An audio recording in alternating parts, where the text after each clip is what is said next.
Hello everyone. आज 10 अक्टूबर 2025 है और आज करंट अफेयर थोड़ा सा लेट हो गया डालने में, सॉरी उसके लिए। तो आइए कल जो भी न्यूज इवेंट थे उसको हम यहाँ पे देखते हैं, उनके एमसीक्यूज़ यहाँ पे देखेंगे, उससे जुड़े हुए सारे स्टैटिक टॉपिक को एनालिसिस करेंगे। तो शुरू करते हैं, बात करते हैं पहले एमसीक्यू की। पहला एमसीक्यू यहाँ पे किससे संबंधित है?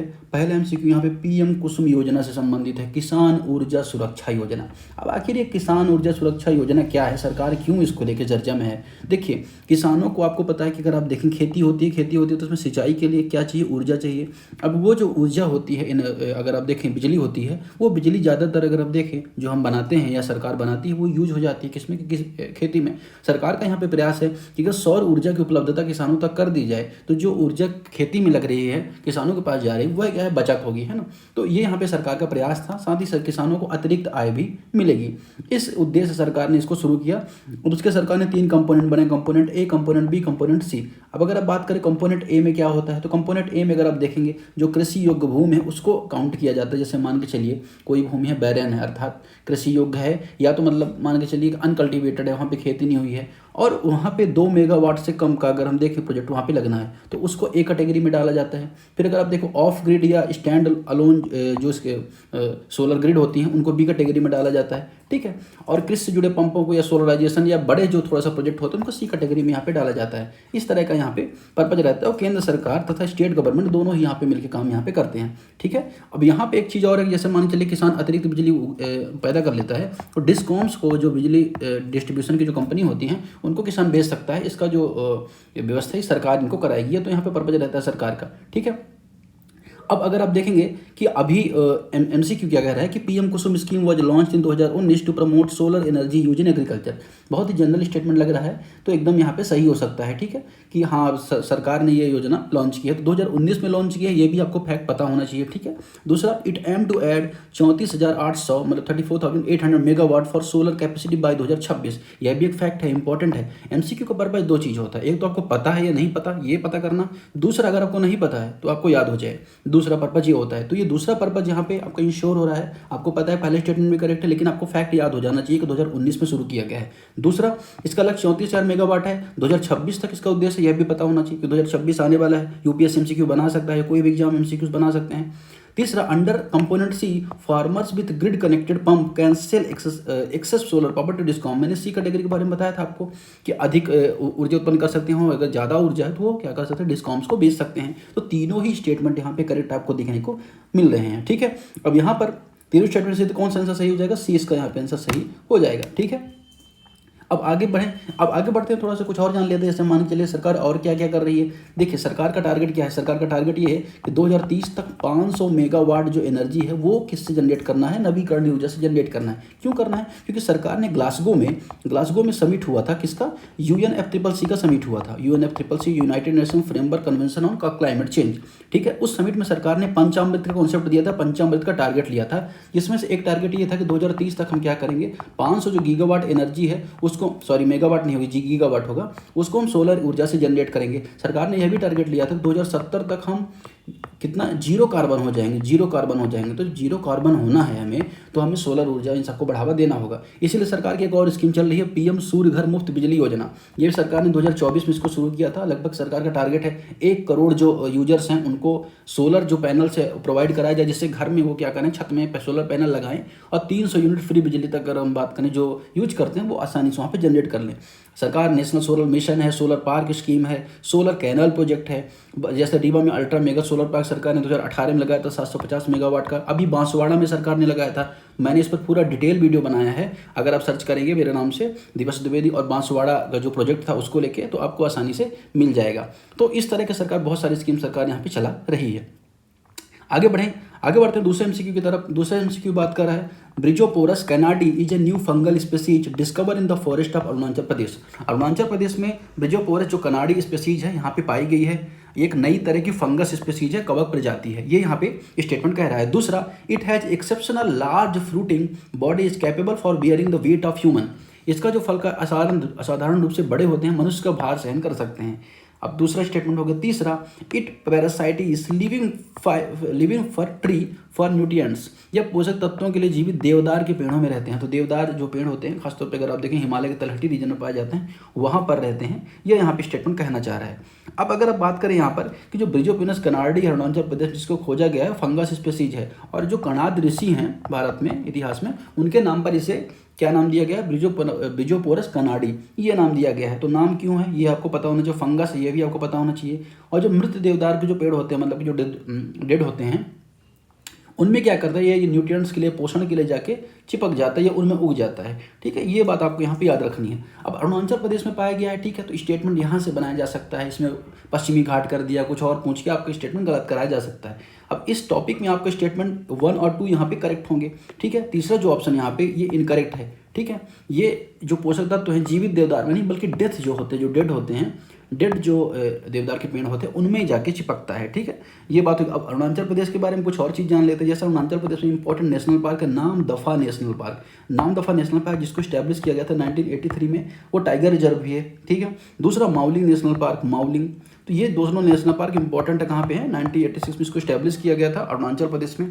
ठीक है, इसके अलावा कुछ वाइल्ड लाइफ सेंचुरी जो हमेशा चर्चा में रहती हैं, जैसे कामलांग वाइल्ड लाइफ सेंचुरी बहुत ज़्यादा चर्चा में रहती है, वो भी 1974 में स्टैब्लिश किया गया था। जो इंपॉर्टेंट वो बता रहा हूँ। ठीक है, पखुई है, पाक्के वाइल्ड लाइफ सेंचुरी, ये बहुत चर्चा में रहती है। पाक्के वाइल्ड लाइफ सेंचुरी 1977 में स्टैब्लिश किया गया था, ये बहुत ज़्यादा चर्चा में रहती है। तो ये आपको यहाँ पे याद रखना है। वाइल्ड लाइफ सेंचुरी तो 10-15 के आसपास है, लेकिन जो इंपॉर्टेंट आपको यहाँ पे याद रखना है, दूसरा एक बायोस्फीयर रिजर्व है अरुणाचल प्रदेश में, वह भी आपको याद रखना है। कौन सा, दिहांग दिबांग बायोस्फीयर रिजर्व, दिहांग दिबांग बायोस्फीयर रिजर्व, यह है आपको याद रखना है, जिसको 1998 में स्टैब्लिश किया गया था। तो बायोस्फीयर रिजर्व कैटेगरी कौन देता है, यूनेस्को देता है। यूनेस्को देता है, मैंने आपको बताया यूनेस्को ने अभी रिसेंट में इजिप्ट में भी दिया था स्टेटस। भारत में बहुत सारी ऐसी साइट्स हैं जिनको यूनेस्को ने दिया, और 3 कैटेगरी में देता है, नेचुरल है, कल्चरल है और मिक्स है। तो नेचुरल में अगर आप देखेंगे बहुत सारी साइट्स हैं जिनको यूनेस्को ने पूरे ग्लोबली दे रखा है।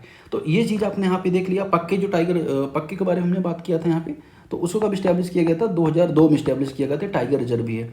ठीक है, तो ये चीज़ हमने यहाँ पर देख ली। इसका सही आंसर हो जाएगा 1, 2।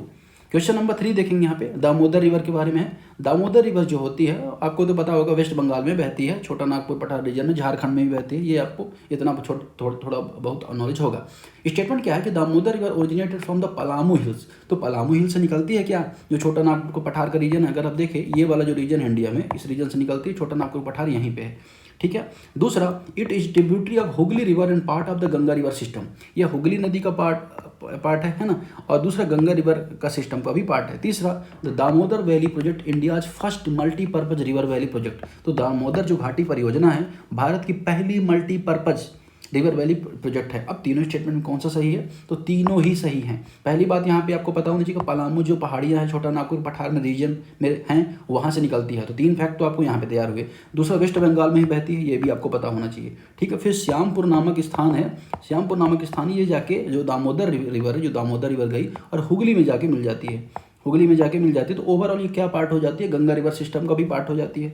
क्यों, क्योंकि हुगली भी कहीं ना कहीं गंगा से जुड़ी हुई होती है। अब इसके अलावा अगर आप देखिए, इसे बंगाल का शोक भी कहा जाता है, शोरो ऑफ बंगाल भी कहा जाता है। क्यों कहा जाता है, क्योंकि इसकी वजह से बहुत ज़्यादा बाढ़ की समस्या देखने को मिलती है। ठीक है, ये बात हो गई। अब इसका जो प्रोजेक्ट है जिसको यहाँ पे बात हो रही थी, 1948 में इसको स्टैब्लिश किया गया था, दामोदर घाटी परियोजना, जिसका पर्पज़ क्या था, मल्टीपर्पज़ का मतलब क्या है, एक तो बाढ़ का कंट्रोल करेंगे, बाढ़ का मतलब फ्लड का मैनेजमेंट करेंगे, ये हो गया। दूसरा हाइड्रो पावर का प्रोजेक्ट यहाँ पे यूज होगा, मतलब बिजली बनेगी। तीसरा सिंचाई में भी यूज होगा। तो बहुत सारी उसके उपयोग होंगे, जिस वजह से इसे मल्टीपर्पज प्रोजेक्ट भी यहाँ पे कहा गया है। ठीक, अब अगर आप देखें दामोदर की बहुत सारी ट्रिब्यूटरीज भी हैं। जैसे अगर आप देखें कोनार ट्रिब्यूटरी है, दामोदर की कोनार नदी ट्रिब्यूटरी है, जिसमें कोनार डैम बना हुआ है। इसके बाद तिलैया भी अगर देखें तो ये भी ट्रिब्यूटरी किसके, दामोदर के, इसमें तिलैया डैम बना हुआ है। इसके अलावा मैथोन डैम जिसे बोला जाता है, वह भी अगर देखें दामोदर के ट्रिब्यूटरी पर बना हुआ है। चौथा पंचेत। तो अगर आप देखेंगे कोनार है, तिलैया है, मैथुन और पंचेत, ये 4 डैम और ये 4 ट्रिब्यूटरीज किसमें हैं, दामोदर की सहायक हैं। इसके अलावा और कौन सी इंडस्ट्रियल टाउन है, जैसे बोकारो के बारे में आपने सुना होगा, झारखंड में इंडस्ट्रियल टाउन, धनबाद के बारे में, रानीगंज के बारे में। तो ये सारे अगर एरियाज जो हैं वो कहीं ना कहीं इसके किनारे आपको देखने को मिलते हैं, दामोदर रिवर वैली के। ठीक है,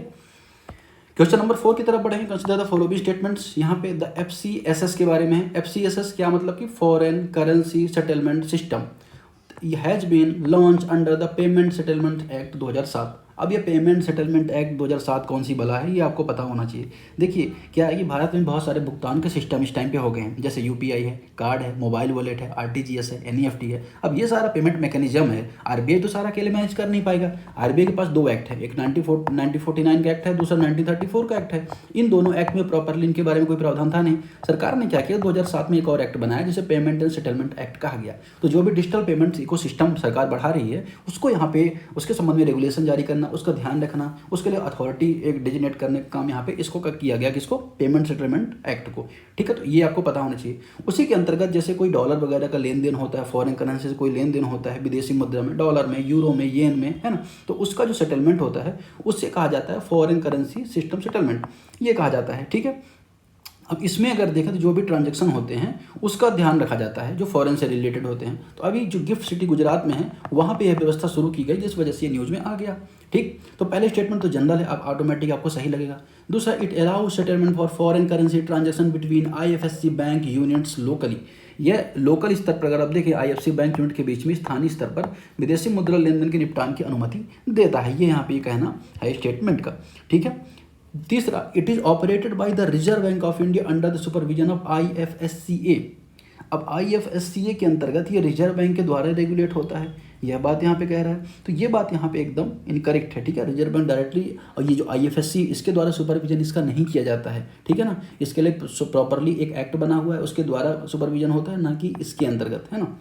तो सही आंसर क्या हो जाएगा, 1 2 इसका यहाँ पे सही आंसर हो जाएगा। ठीक है, आगे बढ़ते हैं क्वेश्चन नंबर 5 की तरफ बढ़ते हैं। क्वेश्चन नंबर 5 यहाँ पे कहना चाह रहा है, कंसिडर द फॉलोइंग स्टेटमेंट्स।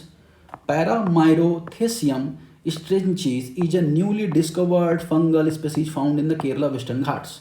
तो जो ये स्पीसीज है वो पश्चिमी घाट में पाई जाने वाली एक नई खोजी कवक प्रजाति ऑफ फंगस है। ठीक है, दूसरा, it cause leaf spot and blightly disease in the Strychnos dalzellii and medicine plant. यह एक औषधि पौधा है, वह स्ट्राइकोनोस डजेली पत्ती धब्बा झुलसा रोग का कारण बनता है। तीसरा, Strychnos dalzellii is classified as critical endangered in the IUCN red list. तो आईयूसीएन रेड लिस्ट में इसमें क्रिटिकल रूप से इंडेंजर्ड डिक्लेयर किया गया है। ये तीनों स्टेटमेंट यहाँ पे कहने चाह रहे हैं, इन तीनों में क्या सही है क्या गलत है आपको पता होना चाहिए। अब आप सामने अगर एमसीक्यू सॉल्व किए होंगे तो आपको पता होगा कि UPSC generally critical endangered, red endangered इसी में गलत करवाता है। तो एज यूजुअल यहाँ पे भी हुआ है, तीसरा ऑप्शन यहाँ पे एलिमिनेट हो जाएगा। तीसरा ऑप्शन अगर आप एलिमिनेट हो जाएगा तो क्या क्या कैटेगरी इसकी, वल्नरेबल कैटेगरी है, या इससे बोला जाता है सुभेद, हिंदी में बोला जाता है। इस कैटेगरी में ये पौधा है। ठीक है, कहाँ पाएगा, केरला में पाएगा। कहाँ पे है, वेस्टर्न घाट्स में। ठीक, तो तीसरा स्टेटमेंट एलिमिनेट करो आप, तो 1 2, तो 1 और 2 दोनों यहाँ पे इसका यहाँ पे सही आंसर हो जाएगा। ठीक है, तो आईयूसीएन में, अब आईयूसीएन के बारे में जान लो तो आईयूसीएन क्या है, international union conservation of nature. इसका हेडक्वार्टर कहाँ है, इंग्लैंड में इसका हेडक्वार्टर है। जिसका पर्पज़ क्या है कि जो भी जैव विविधता, चाहे प्लांट हैं या स्पेसीज हैं, है ना, वो भी विलुप्त हो रहे हैं, उनको कैटेगराइज करना, जिससे उनका कंजर्वेशन सरकार के द्वारा किया जा सके। ठीक है, ये चीज़ आपको यहाँ पे याद रखना। भारत में इसके संबंध में क्या प्रावधान है, तो भारत में 1972 में वाइल्ड लाइफ जो एक्ट बना था उसमें 4 शेड्यूल का प्रावधान था। ठीक है, 4 शेड्यूल में 4 शेड्यूल्स में जो पौधे और जीव जंतु उनको कैटेगराइज किया जाता है कि किसको कंजर्वेशन की आवश्यकता है या नहीं है। ठीक है, सही आंसर क्या हो जाएगा, 1 और 2 ओनली। क्वेश्चन नंबर 6 देखेंगे, कंसिडर द फॉलोइंग स्टेटमेंट्स।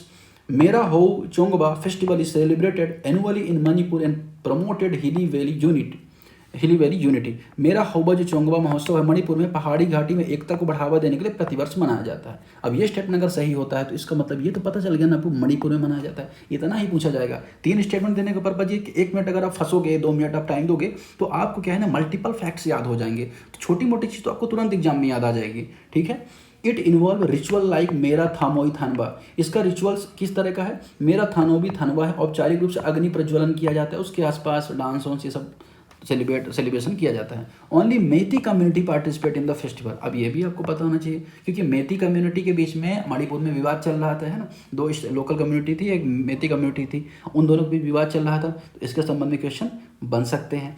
तो जो तीसरा स्टेटमेंट है ना, ओनली मेती कम्युनिटी, ये बात यहाँ पे एकदम यहाँ पे इनकरेक्ट है। क्यों इनकरेक्ट है, तो यहाँ पे जो अगर अब सिर्फ मेती कम्युनिटी, जो और भी कम्युनिटीज़ हैं वहाँ पे मणिपुर में, वो भी इसको सेलिब्रेट करती हैं। तीसरा हटा दो, 1 2 इसका यहाँ पे सही आंसर हो जाएगा। तो मणिपुर का मेरा हौबा चोंगबा उत्सव पहाड़ी रीजन में भी मनाया जाता है और घाटी रीजन में भी मनाया जाता है, दोनों रीजन में। ठीक है, इसमें अगर आप देखें तो थाओमोबी थानबा और यंगखोब तांबा जैसे रिचुअल्स भी शामिल होते हैं।